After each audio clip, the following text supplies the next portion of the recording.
Radio Tehran, শুরু হচ্ছে বিশ্ব সংবাদ।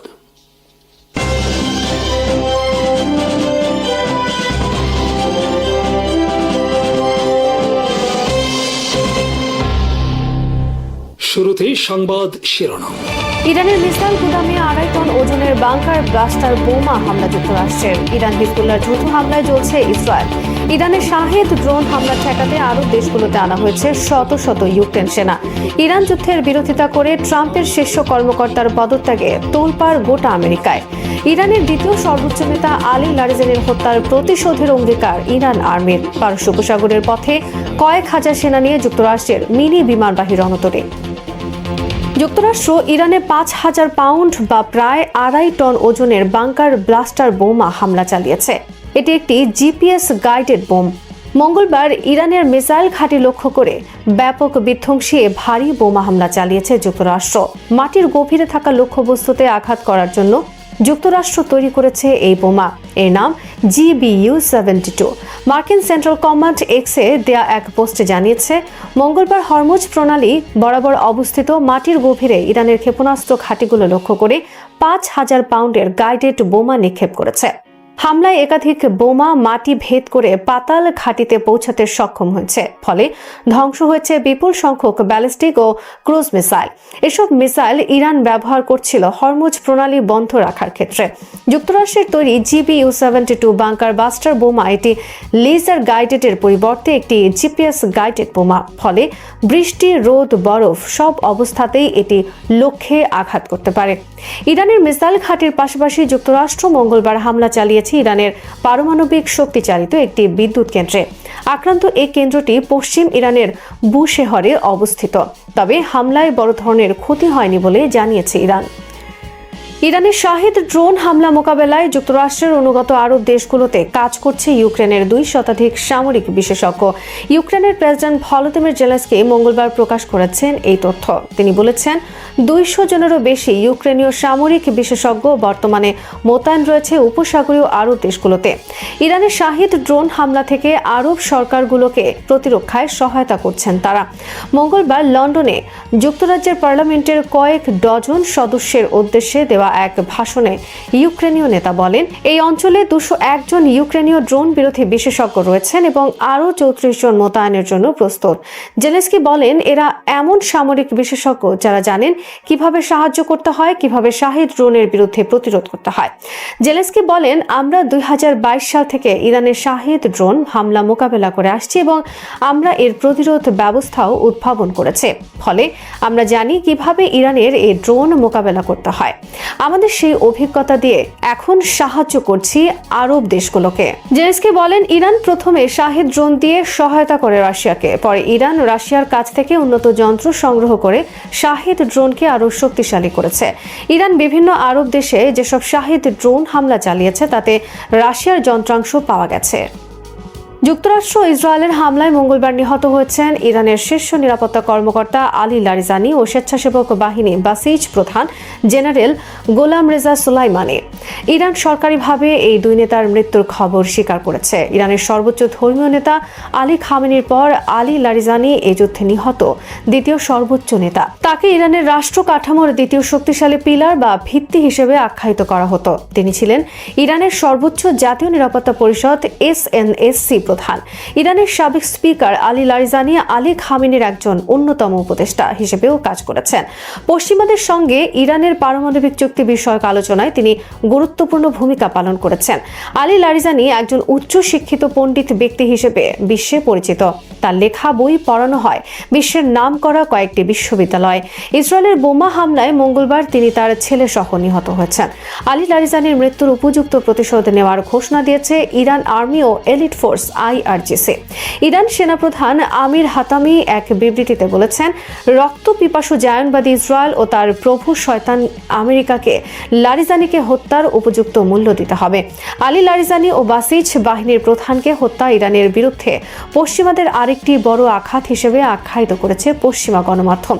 ইরানের বাসিজ বাহিনীতে রয়েছে 4 লাখ যোদ্ধা। তবে পশ্চিমা অনেক কূটনীতিকদের মতে কয়েকজন নেতাকে হত্যা করে ইরানের প্রতিরোধ ধ্বংস করা যাবে না। ইরান বড় ধরনের হামলা চালিয়েছে ইসরায়েলের রাজধানী তেল আবিব সহ বিভিন্ন শহরে। হামলায় সিজিল ব্যালিস্টিক মিসাইলের পাশাপাশি ব্যবহার করা হয়েছে ক্লাস্টার বোমা। এতে নিহত হয়েছে কমপক্ষে 2 ইসরায়েলি। মঙ্গলবার শেষ রাতে ইরানের ছোড়া কয়েকটি ক্লাস্টার বোমা হামলার ভিডিও প্রকাশ করেছে আল জাজিরা সহ বিভিন্ন সংবাদ মাধ্যম। ভিডিওতে দেখা গেছে ইরানের ছোড়া ক্লাস্টার বোমা আতশবাজির ন্যায় মাঝ আকাশে ছড়িয়ে পড়েছে। এসব বোমা প্রতিহত করার জন্য ইসরায়েল একের পর এক পাল্টা মিসাইল ছুড়ছে, কিন্তু ইসরায়েলের পাল্টা মিসাইল এড়িয়ে অনেক বোমা আঘাত করছে ইসরায়েলের বিভিন্ন স্থাপনায়। এর ফলে তেল আবিবের বিভিন্ন এলাকায় ব্যাপক অগ্নিকাণ্ডের ঘটনা ঘটে। ইরানের পাশাপাশি লেবানন মঙ্গলবার ঝাঁকে ঝাঁকে রকেট হামলা চালিয়েছে উত্তর ইসরায়েলে।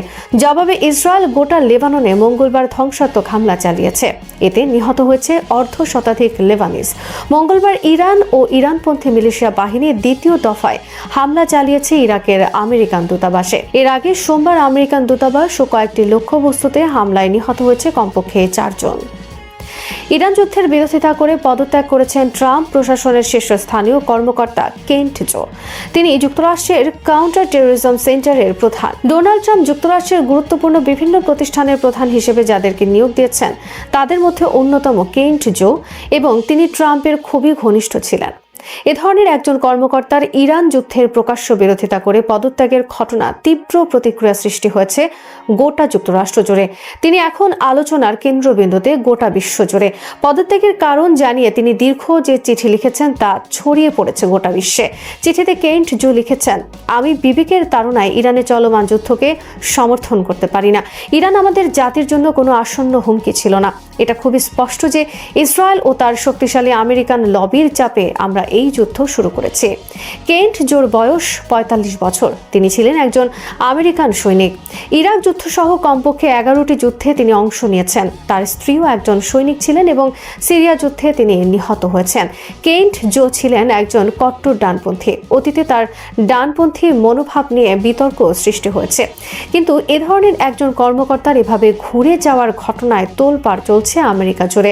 রাতারাতি তিনি গোটা আমেরিকায় যুদ্ধবিরোধীদের হিরোতে পরিণত হয়েছেন। ট্রাম্পের ঘোষিত make America great again slogan ও কর্মসূচির অন্যতম একজন প্রভাবশালী প্রবক্তা ছিলেন কেন্ট জো। আল জাজিরার সংবাদদাতা মাইক হানা উল্লেখ করেছেন, ট্রাম্পের মেক আমেরিকা গ্রেট অ্যাগেইন সমর্থক গোষ্ঠীর মধ্যে কেন্টের একটি প্রভাবশালী অবস্থান রয়েছে। সুতরাং প্রেসিডেন্টের প্রতি কেন্টের সমালোচনা ট্রাম্পের অনুসারীদের মধ্যে ব্যাপক মোহভঙ্গের একটি পূর্বাভাস হতে পারে। ইরান যুদ্ধের জেরে ন্যাশনাল কাউন্টার টেরোরিজম সেন্টারের পরিচালক পদ থেকে জো কেন্টের পদত্যাগ ট্রাম্পের MAGA আন্দোলনের প্রধান কণ্ঠস্বরদের মধ্যে বিভেদ সৃষ্টি করেছে। অপরদিকে যারা এখনও ট্রাম্পের সমর্থক বা যুদ্ধের পক্ষে, তারা কেন্ট জোকে যুক্তরাষ্ট্রের একটি আবর্জনা, ইহুদি বিরোধী সন্ত্রাসী, হামাস, হিজবুল্লাহ ইরানের সৈনিক হিসেবে আখ্যায়িত করে তীব্র ভাষায় আক্রমণ করে চলছেন।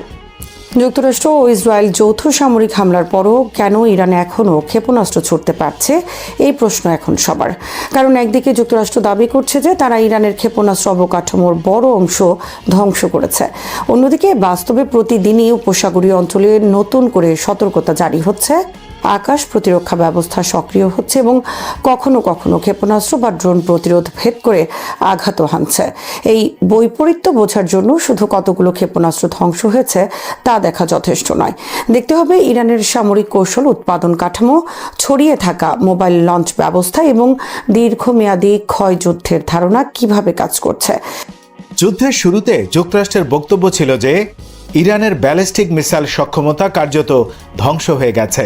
হোয়াইট হাউস জানায়, ইরানের বহু ক্ষেপণাস্ত্র ঘাঁটি, লঞ্চার, জ্বালানি সংরক্ষণাগার, যোগাযোগ কেন্দ্র এবং ড্রোন উৎপাদন অবকাঠামোতে ধারাবাহিক হামলা চালানো হয়েছে। প্রেসিডেন্ট ডোনাল্ড ট্রাম্প আরও বলেন, ইরানের ড্রোন উৎপাদন ক্ষমতা প্রায় ধ্বংসপ্রাপ্ত হয়েছে। কিন্তু সামরিক বাস্তবতায় এমন দাবি ধোপে টিকছে না, কারণ একটি রাষ্ট্রের ক্ষেপণাস্ত্র সক্ষমতা কেবল স্থায়ী ঘাঁটির উপর নির্ভর করে না, বরং লুকানো মজুদ, বিকেন্দ্রীভূত কমান্ড, মোবাইল প্ল্যাটফর্ম, ভূগর্ভস্থ টানেল এবং পূর্ব প্রস্তুত বিকল্প ব্যবস্থার উপরও নির্ভর করে। বিশেষজ্ঞরা বলছেন, হামলায় ইরানের বড় অবকাঠামো ক্ষতিগ্রস্ত হলেও তার দ্বিতীয় লেয়ারের সক্ষমতা এখনও অক্ষত রয়েছে। যুদ্ধের প্রথম 24 ঘন্টায় ইরান যে মাত্রার প্রতিক্রিয়া দেখিয়েছিল তা আঞ্চলিক ব্যবস্থাকে চাপে ফেলে দেয়। বিভিন্ন সামরিক পর্যবেক্ষণ অনুযায়ী প্রথম দিনগুলোতে শতাধিক ব্যালিস্টিক ও ক্রুজ ক্ষেপণাস্ত্র একযোগে উৎক্ষেপণ করা হয়েছিল। সেই সঙ্গে শত শত ড্রোন ব্যবহার করা হয় যাতে প্রতিপক্ষের রাডার ও প্রতিরক্ষা ব্যবস্থা বিভ্রান্ত হয়। কিন্তু এখন সেই হার অনেক কমে গেছে। কয়েক সপ্তাহের ব্যবধানে বড় আকারের ব্যারেজ কমে এসেছে এবং একেবারে এক বা দুইটি ক্ষেপণাস্ত্র কিংবা অল্প সংখ্যক ড্রোন দেখা যাচ্ছে। এই পরিবর্তনকে অনেকে সক্ষমতা কমে যাওয়ার প্রমাণ বললেও সামরিক বিশ্লেষকরা বলছেন এটি পরিকল্পিত ট্যাকটিক্যাল শিফট। কারণ প্রথম ধাপে ইরান তার বড় বহর ব্যবহার করে প্রতিপক্ষের প্রতিরক্ষা প্যাটার্ন পরীক্ষা করেছে। এরপর এখন তারা টার্গেটকৃত লক্ষ্যে আঘাত হানছে। এতে কম ক্ষেপণাস্ত্র ব্যবহার করে প্রতিনিয়ত ব্যাপক সফলতা পাচ্ছে। ফলে প্রতিপক্ষকে প্রতিবার দামি ইন্টারসেপ্টর ব্যবহার করতে হচ্ছে। উদাহরণ হিসাবে একটি ব্যালিস্টিক ক্ষেপণাস্ত্র প্রতিহত করতে কখনো কখনো বহু মিলিয়ন ডলারের ইন্টারসেপ্টর মিসাইল লাগে, যেখানে ইরানের কিছু ড্রোন তুলনামূলকভাবে খুব কম খরচে তৈরি হয়। অর্থাৎ সামরিক অর্থনীতির দিক থেকেও ইরান প্রতিটি ছোট হামলায় প্রতিপক্ষকে ব্যয়বহুল প্রতিক্রিয়ায় বাধ্য করছে। ইরানের সবচেয়ে বড় শক্তি তার মিসাইল সক্ষমতা। যুক্তরাষ্ট্রের পূর্ববর্তী গোয়েন্দা মূল্যায়নে বলা হয়েছিল মধ্যপ্রাচ্যে সবচেয়ে বড় ব্যালিস্টিক মিসাইল মজুদ রয়েছে ইরানের হাতে। আনুষ্ঠানিক সংখ্যা প্রকাশিত না হলেও বিভিন্ন গোয়েন্দা সংস্থা ধারণা দেয় যে কয়েক হাজার ক্ষেপণাস্ত্র ছিল। গত কয়েক বছরের সংঘাতে কিছু ক্ষয়ক্ষতি হলেও মূল কাঠামো পুরোপুরি ভাঙেনি। বিশেষ করে medium range ballistic missile, short range ballistic missile, cruise missile এবং অসংখ্য ড্রোন আলাদা আলাদা নেটওয়ার্কে ছড়িয়ে রাখা হয়েছে। যুক্তরাষ্ট্র ও ইসরায়েলের প্রধান লক্ষ্য ছিল ইরানের লঞ্চার প্যাডগুলো ধ্বংস করা। কারণ মিসাইল থাকা মানেই নিক্ষেপ সক্ষমতা থাকা নয়। একটি লঞ্চার প্যাড ধ্বংস হলে অনেক ক্ষেপণাস্ত্র ব্যবহার অযোগ্য হয়ে যায়। কিন্তু এখানেই আসে ইরানের বহুদিনের প্রস্তুতি। তারা স্থায়ী লঞ্চার ছাড়াও ট্রান্সপোর্টার ইরেক্টর লঞ্চার বা মোবাইল লঞ্চার ব্যবহার করে, যা সাধারণ ট্রাকের মতো দেখতে হতে পারে, দ্রুত অবস্থান বদলাতে পারে এবং কয়েক মিনিটে লঞ্চ করে এলাকা ত্যাগ করতে পারে। এই ধরনের লঞ্চার শনাক্ত করা অত্যন্ত কঠিন, বিশেষ করে বিশাল ভৌগোলিক বিস্তৃতি, পাহাড়ি অঞ্চল, মরুভূমি এবং অসংখ্য লুকানো স্থাপনা থাকায় আকাশ নিয়ন্ত্রণে থাকলেও সব লঞ্চার ধ্বংস করা সম্ভব হয় না। আরেকটি বড় বিষয় হলো আন্ডারগ্রাউন্ড স্টোরেজ। বহু বছর ধরে ইরান মিসাইল সিটি নামে পরিচিত ভূগর্ভস্থ টানেল নেটওয়ার্ক তৈরি করেছে। এসব স্থানে রেল, জ্বালানি সংরক্ষণ, কমান্ড চেম্বার এবং ইমার্জেন্সি এক্সিট রয়েছে। স্থায়ী ঘাঁটি ধ্বংস হলেও টানেল নেটওয়ার্ক থেকে ক্ষেপণাস্ত্র বের করে লঞ্চ করা যায়। এর ফলে প্রতিপক্ষ স্যাটেলাইট ইমেজারি দিয়ে সবসময় লঞ্চ প্রস্তুতি ধরতে পারে না। ইরানের কমে যাওয়া লঞ্চ রেটের আরেকটি কারণ কমান্ড ডিসেন্ট্রালাইজেশন। যুদ্ধের প্রথম দিকে কমান্ড চেইন ক্ষতিগ্রস্ত হলেও পরে আঞ্চলিক কমান্ডারদের হাতে লঞ্চ অথরিটি তুলে দেওয়া হয়। এতে সেন্ট্রাল কমান্ড সেন্টার আক্রান্ত হলেও লোকাল ইউনিট লঞ্চ চালিয়ে যেতে পারে। এই মডেল অ্যাসিমেট্রিক ওয়ারফেয়ার ডক্ট্রিনের অংশ। ইরান বহুদিন ধরেই এই কনভেনশনাল এয়ার সুপারিটি না থাকায় ডিসেন্ট্রালাইজড প্রতিশোধ মডেল তৈরি করেছে। ড্রোন ব্যবহারে ইরানের সক্ষমতা এখনও বড় ফ্যাক্টর। বিশেষ করে শাহেদ 136 ধরনের লয়টারিং মিউনিশন খুব কম খরচে তৈরি করা যায়। এগুলো ধীর গতির হলেও সোয়ার্ম আকারে ছাড়লে রাডার স্যাচুরেশন তৈরি হয়। প্রতিরক্ষা ব্যবস্থা একসঙ্গে বহু কম দামি টার্গেট মোকাবেলা করতে গিয়ে চাপের মুখে পড়ে। কিছু ড্রোন মাঝপথে ধ্বংস হলেও কিছু লক্ষ্য ভেদ করতে পারে। এই মানসিক চাপও বড় অস্ত্র। উপসাগরীয় অঞ্চলে বর্তমানে সতর্ক বার্তাগুলো পর্যালোচনা করলে দেখা যায় শুধু বড় আঘাত নয়, অনিশ্চয়তা তৈরি করাও ইরানের লক্ষ্য। কাতার, সৌদি আরব, আমিরাত ও বাহরাইনে বারবার এয়ার অ্যালার্ট জারি হওয়া মানে বেসামরিক অবকাঠামো, এভিয়েশন এবং কারিগরি সেক্টরগুলো সবসময় চাপের মধ্যে থাকে। একটি ক্ষেপণাস্ত্র ইন্টারসেপ্ট হলেও বিমানবন্দর বন্ধ হয়, বাণিজ্যিক ফ্লাইট ব্যাহত হয়, বিমা খরচ বাড়ে, অর্থনৈতিক ক্ষতি অনেক বেড়ে যায়। বিশেষজ্ঞদের মতে ইরান এখন প্রতিপক্ষের ক্ষয়ক্ষতি বাড়ানোর নীতি অনুসরণ করছে। অর্থাৎ দ্রুত বড় আঘাত নয়, বরং দীর্ঘ সময় ধরে কম মাত্রার হামলা চালিয়ে প্রতিপক্ষের প্রতিরক্ষা ব্যয় বাড়ানো, মানসিক চাপ বাড়ানো এবং আঞ্চলিক অর্থনীতিকে অস্থিতিশীল করা। এই স্ট্র্যাটেজিতে প্রতিদিন কম লঞ্চ হলেও বড় প্রতিক্রিয়া তৈরি হয়, কারণ প্রতিটি আঘাত স্থানীয় তেল মার্কেটে সরাসরি প্রভাব তৈরি করে। হরমুজ প্রণালী এখন ইরানের জন্য সবচেয়ে বড় কৌশলগত কেন্দ্র। বিশ্ব জ্বালানি পরিবহনের বড় অংশ এই জলপথ দিয়ে যায়। সরাসরি ট্যাঙ্কার আঘাত না করেও যদি শুধু হুমকি তৈরি করা যায়, তাহলেই এখানে নৌ পরিবহন ব্যয় অনেক বেড়ে যাবে, যার প্রতিক্রিয়া সরাসরি বিশ্ব তেল মার্কেটে পড়বে। এই অবস্থা যুক্তরাষ্ট্রের জন্য আন্তর্জাতিক চাপ ক্রমাগত বাড়াতে থাকবে। ইরান জানে সরাসরি কনভেনশনাল যুদ্ধে যুক্তরাষ্ট্রের সাথে দীর্ঘদিন পেরে ওঠা কঠিন হবে, তাই অর্থনৈতিক চাপকে অস্ত্র হিসেবে ব্যবহার করতে চাইছে ইরানের কৌশল হলো একটি ড্রোন পাঠিয়ে যদি কাউকে অস্থিতিশীল করা যায়, কর্মক্ষেত্রে বিঘ্ন ঘটানোর মাধ্যমে ব্যয় বাড়ে, সেটাই আপাতত ইরানের টার্গেট। এতে বিশ্বব্যাপী সাপ্লাই চেইনেও বড় প্রতিবন্ধকতা তৈরি হবে। এই প্রতিক্রিয়ার আরেকটি গুরুত্বপূর্ণ বিষয় হলো ইন্টারসেপ্টর ক্ষয় করা। যুক্তরাষ্ট্র, ইসরায়েল ও মধ্যপ্রাচ্যের মার্কিন স্বার্থগোষ্ঠীগুলো অ্যাডভান্সড মিসাইলস ডিফেন্স ব্যবহার করে। এগুলো অত্যন্ত ব্যয়বহুল। এছাড়াও এগুলো তৈরিতে প্রচুর সময় লাগে। এগুলোর মজুদও খুব বেশি সহজলভ্য নয়। প্রতিদিন যদি অল্প খরচের আঘাতে এসব ব্যয়বহুল ইন্টারসেপ্টর নষ্ট করা যায়, তাহলে প্রতিপক্ষের নিরাপত্তা ব্যবস্থার উপর এটা গভীর চাপ তৈরি করতে পারবে। এখানেই ইরান রণকৌশল প্রতিনিয়ত সফল হচ্ছে। সামরিক বিশ্লেষকরা বলছেন, এখন ইরানের লঞ্চ সংখ্যা কম হলেও তার হুমকির সক্ষমতা বজায় রয়েছে, কারণ একটি মিসাইল টার্গেটেই আঞ্চলিক প্রতিরক্ষা দুর্বল করে ফেলতে পারে। এদিকে বেসামরিক অবস্থানে ছোটখাটো আক্রমণ প্রচুর রাজনৈতিক চাপ তৈরি করছে। এছাড়া ইরানের মিসাইল সক্ষমতা ধ্বংস করে দেওয়া হয়েছে এমন ঘোষণা দেওয়ার পরও এরকম আক্রমণ আরও বেশি প্রভাব তৈরি করছে। এগুলো শুধু যুদ্ধক্ষেত্রে নয়, দেশের অভ্যন্তরে জনমত ক্রমেই ফুঁসে উঠছে, যা খুব বেশি সময় ধরে শান্ত রাখা কষ্টসাধ্য হবে প্রশাসনের জন্য। এবারের যুদ্ধ মনস্তাত্ত্বিকভাবে সবচেয়ে বেশি ক্ষতি করছে ইসরায়েলের, কারণ এতদিন ধরে নিরাপদ আকাশ, বিশাল সামরিক শক্তি, নিচ্ছিদ্র নিরাপত্তা, এই রেটরিকগুলো ধুলোর মতো ধসে পড়েছে। একটা বিষয় দখলদার ইসরায়েলিরা জেনে গেছে, যে শক্তির আশ্বাসে তারা ইসরায়েলে একটা নিরাপদ জীবনের খোঁজে বিশ্বের বিভিন্ন প্রান্ত থেকে এসেছিলেন, সেই সক্ষমতা আসলেই প্রশ্নবিদ্ধ। সেই সাথে এবারের যুদ্ধে কোনো রকম পরাজয় ইসরায়েল রাষ্ট্রের আয়ু আরও কমিয়ে দেবে। আলী লারিজানি ইরানের আধুনিক রাজনৈতিক পরিমণ্ডলে এমন এক ব্যক্তি যাকে সহজভাবে শুধুমাত্র রাজনৈতিক নেতা বা তত্ত্ববিদ হিসেবে বোঝা সম্ভব নয়। তিনি একই সঙ্গে অত্যন্ত প্রভাবশালী রাষ্ট্রকর্মী এবং দার্শনিক, এমন এক দৃষ্টিভঙ্গি যার মধ্যে শক্তি, নীতি এবং চিন্তার সূক্ষ্ম মিলন ঘটেছে। 2009 সালের জুন মাসে তেহরানের বিশ্ববিদ্যালয় শিক্ষার্থীদের ওপর পুলিশের নিষ্ঠুর হামলার সময় তখনকার পার্লামেন্ট স্পিকার লারিজানি সামরিক বাহিনীর এই হিংসার নিন্দা করেছিলেন। তিনি সরাসরি ঘটনার স্থান পরিদর্শন করে প্রশ্ন তোলেন, কিভাবে রাতের অন্ধকারে ছাত্ররা তাদের আবাসস্থলে আক্রান্ত হতে পারে। তিনি আইনের প্রতি শ্রদ্ধা এবং স্বচ্ছতা প্রমাণের আহ্বান জানালেও পরবর্তী সময়ের রাজনৈতিক পরিস্থিতি যখন 2024 সালে তার কঠোর ও রূঢ় দৃষ্টিভঙ্গির অধীনে পরিচালিত হয়, তখন তিনি নিখুঁত দক্ষতায় রাজনৈতিক নিপীড়ন এবং নিরাপত্তা নীতি বাস্তবায়ন করেন।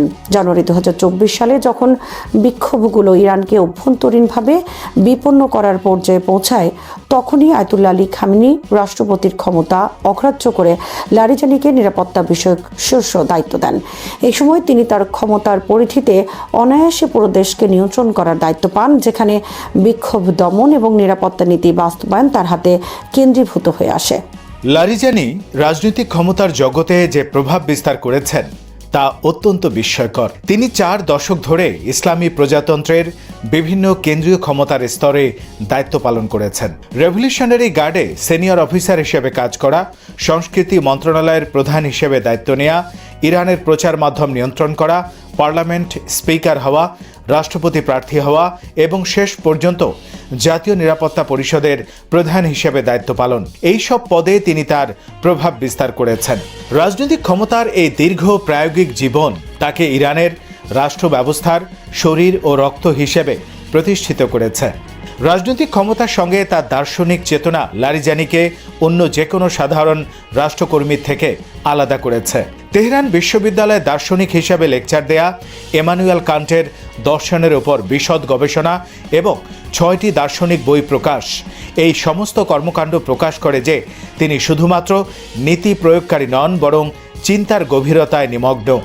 তার দার্শনিক চিন্তা ভাবনা কখনো কখনো মৌলিক ইসলামী নীতির সাথে মিলিত, আবার কখনো আধুনিকতাবাদী পশ্চিমা দর্শনের সঙ্গে সংলাপ গড়ে তোলে। তিনি একদিকে রাষ্ট্রের আধুনিকীকরণ এবং বৈজ্ঞানিক অগ্রগতি চান, অন্যদিকে ধর্মীয় মৌলবাদকে শক্তিশালী করার জন্য নীতি প্রণয়নে বিশ্বাস করেন। এই দ্বৈততার মধ্যে লারিজানির রাজনৈতিক এবং দার্শনিক পরিচয় গড়ে উঠেছে। লারিজানি কেবল নিজের ক্ষমতার জন্য নয়, আইনের নীতি এবং যুক্তির জন্য গুরুত্বপূর্ণ। তার দার্শনিক গবেষণার মূল লক্ষ্য ছিল কান্টের দার্শনিক প্রক্রিয়াকে ব্যবহার করে ইসলামী ধর্মীয় প্রতিষ্ঠানের সঙ্গে বিশ্ববিদ্যালয় ও উচ্চশিক্ষার মধ্যে একটি সমন্বয় স্থাপন করা। কান্টের পদ্ধতিগত দৃষ্টিভঙ্গি ব্যবহার করে তিনি দেখাতে চেয়েছেন যে বৈজ্ঞানিক তত্ত্ব এবং ধর্মীয় বা মেটাফিজিক্যাল বক্তব্য উভয় ক্ষেত্রেই সত্যের অনুসন্ধান ঘটে, তবে ভিন্ন পদ্ধতিতে। তিনি মেটাফিজিক্স এবং বিজ্ঞানকে ভিন্ন ভিন্ন শাখার অনুসন্ধান হিসেবে দেখেন এবং তাদের মধ্যে অযথা হস্তক্ষেপ এড়াতে চান। 1980-র দশকে ইরান ইরাক যুদ্ধে রেভলিউশনারি গার্ডে ব্রিগেডিয়ার জেনারেল হিসেবে তার অংশগ্রহণ এবং পরবর্তীতে ভেলায়াত এ ফকিহ নীতির তাত্ত্বিক উন্নয়নে তার অবদান তাকে রাষ্ট্র ব্যবস্থার কেন্দ্রীয় ভূমিকা দেয়। 1992 সালে সংস্কৃতি মন্ত্রী হিসেবে নিয়োগের পর তিনি সাংস্কৃতিক নিয়ন্ত্রণ এবং সেন্সরশিপ বৃদ্ধি করেন। 1994 সালে তিনি Islamic Republic of Iran broadcasting এর প্রধান হন এবং রাষ্ট্রের প্রচার মাধ্যমকে অত্যন্ত শক্তিশালী ও সম্প্রসারিত করেন। তিনি মিডিয়া এবং শিল্পকে দার্শনিক ভিত্তির উপর প্রতিষ্ঠা করার গুরুত্ব তুলে ধরেন। তার মতে মানবিক চেতনা, নৈতিকতা এবং সত্যের অনুসন্ধানের জন্য শিল্পের ব্যবহার প্রয়োজনীয়। তার রাজনৈতিক ও দার্শনিক অবস্থান স্পষ্টভাবে লক্ষ্য করা যায় তার কাজের মাধ্যমে। পার্লামেন্ট স্পিকার হিসেবে তিনি পারমাণবিক চুক্তি অনুমোদনের পাশাপাশি অভ্যন্তরীণ নিপীড়ন কঠোরভাবে বাস্তবায়ন করেন। তিনি কেবল রাষ্ট্রের নিরাপত্তার জন্যই নয়, দেশের অর্থনীতি, প্রযুক্তি এবং সামাজিক কাঠামো উন্নয়নের প্রয়োজনীয়তাও স্বীকার করেন। তবে এই সমস্ত কার্যক্রমের পেছনে তার মূল লক্ষ্য হচ্ছে রাষ্ট্র এবং নিজের ক্ষমতার সংরক্ষণ।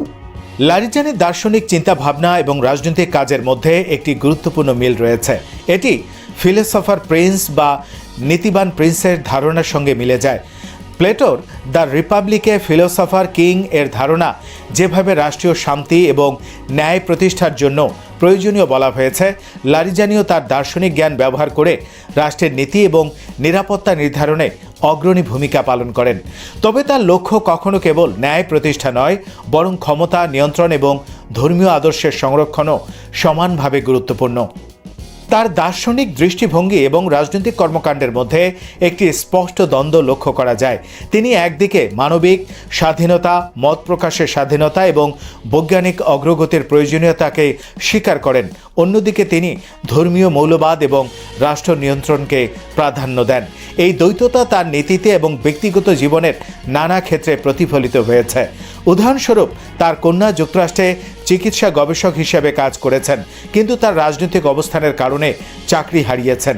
এছাড়া তিনি নারীর ক্ষমতার ক্ষেত্রে সীমাবদ্ধতা দেখাতে চান, যদিও তত্ত্বগতভাবে নারীরা কিছু ক্ষেত্রে পুরুষের থেকে বেশি দক্ষ হতে পারে। লারিজানি গণতন্ত্র এবং স্বাধীনতার উপর দার্শনিকভাবে এমন একটি ধারণা প্রদান করেন যেখানে সমাজের স্বাধীনতা এবং মানুষের স্বাধীনতার মধ্যে সুষম সম্পর্ক বজায় রাখতে হবে। তিনি বলেন, সমাজ একটি পৃথক অস্তিত্বের অধিকারী এবং এই সমষ্টিগত আত্মার দিক নির্দেশনা ও কল্যাণ নিশ্চিত করতে কাঠামোগত নীতি প্রয়োজন। তাই তার মতে আইনের এবং নীতির অর্থ সমাজের বৃহত্তর কল্যাণের সঙ্গে যুক্ত। তার রাজনৈতিক ক্ষমতা এবং দার্শনিক চিন্তা কেবল ইরানেই নয়, আন্তর্জাতিক রাজনীতিতেও প্রভাব বিস্তার করেছে। চীনের সঙ্গে 25 বছরের কৌশলগত চুক্তি, রাশিয়ার সঙ্গে ঘনিষ্ঠ সম্পর্ক এবং সিরিয়ার রাজনৈতিক দায়িত্ব সব ক্ষেত্রেই তিনি গুরুত্বপূর্ণ কূটনৈতিক ভূমিকায় অবতীর্ণ। এছাড়াও তিনি ইরানের পরমাণু আলোচনা, বিশেষ করে 2015 সালের চুক্তি এবং পরবর্তী বছরগুলোর পরিস্থিতি পরিচালনায় গুরুত্বপূর্ণ ভূমিকা পালন করেছেন। তার দার্শনিক চিন্তাভাবনা কেবল তাত্ত্বিক নয়, এটি তার রাষ্ট্র পরিচালনা ও কৌশলগত সিদ্ধান্তেও প্রকাশ পেয়েছে। কান্ট, পপার এবং অন্যান্য পশ্চিমা দর্শনের সঙ্গে ইসলামী ধর্মীয় নীতির সংমিশ্রণ তার চিন্তাভাবনা এবং নীতি নির্ধারণের পদ্ধতিকে অত্যন্ত জটিল এবং বহুমুখী করে তুলেছে। তিনি মেটাফিজিক্স এবং বিজ্ঞানকে সমানভাবে মূল্যায়ন করে দেখান যে সত্যের অনুসন্ধান বিভিন্ন স্তরে সংঘটিত হয় এবং রাষ্ট্রের নীতি নির্ধারণে এই দৃষ্টিভঙ্গি ব্যবহার করা যায়। লারিজানির জীবন এবং কর্ম একদিকে প্রাচুর্য, প্রতিভা এবং তত্ত্বের মিলনস্থল, অন্যদিকে রূঢ় রাজনৈতিক বাস্তবতা এবং ক্ষমতার ব্যবহার। তিনি ইতিহাসের সেই স্বল্প সংখ্যক ব্যক্তির মধ্যে যিনি দার্শনিক জ্ঞান এবং রাষ্ট্রীয় ক্ষমতা একসঙ্গে ব্যবহার করেছেন। তবে তার নৈতিক এবং মানবিক সীমারেখা প্রায় রাজনৈতিক কার্যক্রমের কারণে প্রশ্নের মুখে পড়েছে। তিনি যে শিক্ষিত ও চিন্তাশীল ব্যক্তি তা স্পষ্ট, কিন্তু তার কর্মকাণ্ড প্রায় মৃত্যুর, নিপীড়ন এবং রাজনৈতিক রূঢ়তার সঙ্গে জড়িত। তিনি যে কঠোর, ক্ষমতাশালী এবং প্রায় নিপীড়নমূলক রাজনীতিক, তাতে তার দার্শনিক চিন্তা এবং নৈতিক স্বীকৃতি লুকানো নেই। তিনি নিজেকে একটি মৌলিক বিশ্বাসে নিবিষ্ট করেছেন এবং সেই বিশ্বাসের আলোকে রাষ্ট্র পরিচালনা এবং সিদ্ধান্ত গ্রহণ করেন। তার জীবনের ইতিহাস এবং দার্শনিক কর্মকাণ্ড আমাদের দেখায় যে কখনো কখনো ব্যক্তি ও রাষ্ট্রের মধ্যে সম্পর্ক অত্যন্ত জটিল এবং দ্বন্দ্বপূর্ণ হতে পারে। লারিজানির জীবন ও কাজের সবচেয়ে বড় শিক্ষা হলো যে শক্তি, নীতি এবং চিন্তাধারার মিলন কেবল রাজনৈতিক ক্ষমতার জন্য নয়, বরং রাষ্ট্র এবং সমাজের বিভিন্ন স্তরের মধ্যে ভারসাম্য বজায় রাখার জন্য অপরিহার্য। তিনি প্রমাণ করেছেন যে দার্শনিক চিন্তা এবং রাজনৈতিক বাস্তবতার মধ্যে সূক্ষ্ম সমন্বয় সম্ভব, যদিও এর ফলে কখনো কখনো নৈতিক দ্বন্দ্ব এবং বিপর্যয় নেমে আসে। লারিজানি একটি সময়ের প্রতীক, যেখানে তত্ত্ব এবং কার্য, ধর্ম এবং আধুনিকতা, স্বাধীনতা এবং নিয়ন্ত্রণ একসাথে সংঘর্ষে এবং সমন্বয়ে প্রবাহিত হচ্ছে। শেষ পর্যন্ত আলী লারিজানি শুধুমাত্র ইরানের শক্তিশালী রাজনৈতিক ব্যক্তিত্বই নন, তিনি একটি জটিল দার্শনিক, মূল্যবোধের সঙ্গে সম্পৃক্ত রাষ্ট্রনায়ক, যিনি তার জীবন ও কাজের মাধ্যমে দেখিয়েছেন যে ক্ষমতা, নীতি, চিন্তা এবং বিশ্বাস কখনো কখনো একসাথে মিলিত হয়ে একটি দেশের ভবিষ্যৎ নির্ধারণ করতে পারে। তার কর্মকাণ্ড এবং চিন্তাভাবনার সমন্বিতভাবে বিচার করলে বোঝা যায় যে তিনি কেবল একজন নীতি নির্ধারক বা রাজনৈতিক নেতা নন, বরং একজন দার্শনিক প্রিন্স, যিনি তার সময়ের কঠিন বাস্তবতাকে দার্শনিকভাবে বিশ্লেষণ এবং প্রয়োগ করেছেন। এই দৃষ্টিভঙ্গি এবং তার কার্যকলাপের মাধ্যমে লারিজানি ইরান এবং আন্তর্জাতিক রাজনীতির ইতিহাসে একটি বিশেষ এবং বিরল অবস্থান অধিকার করেছেন, যেখানে দর্শন এবং শক্তি একসাথে রাষ্ট্র এবং সমাজ পরিচালনার জন্য ব্যবহৃত হয়েছে এবং যার প্রভাব আগামী কয়েক দশক পর্যন্ত অনুভূত হবে। তার জীবন, চিন্তাভাবনা এবং কর্মকাণ্ড ইতিহাসের জটিল রাজনৈতিক বাস্তবতার সঙ্গে তত্ত্বের এক অসাধারণ সংমিশ্রণ উপস্থাপন করে। শ্রোতা বন্ধুরা, বিশ্ব সংবাদে এই ছিল আমাদের সর্বশেষ আয়োজন। সঙ্গে থাকার জন্য আপনাদের সবাইকে অসংখ্য ধন্যবাদ।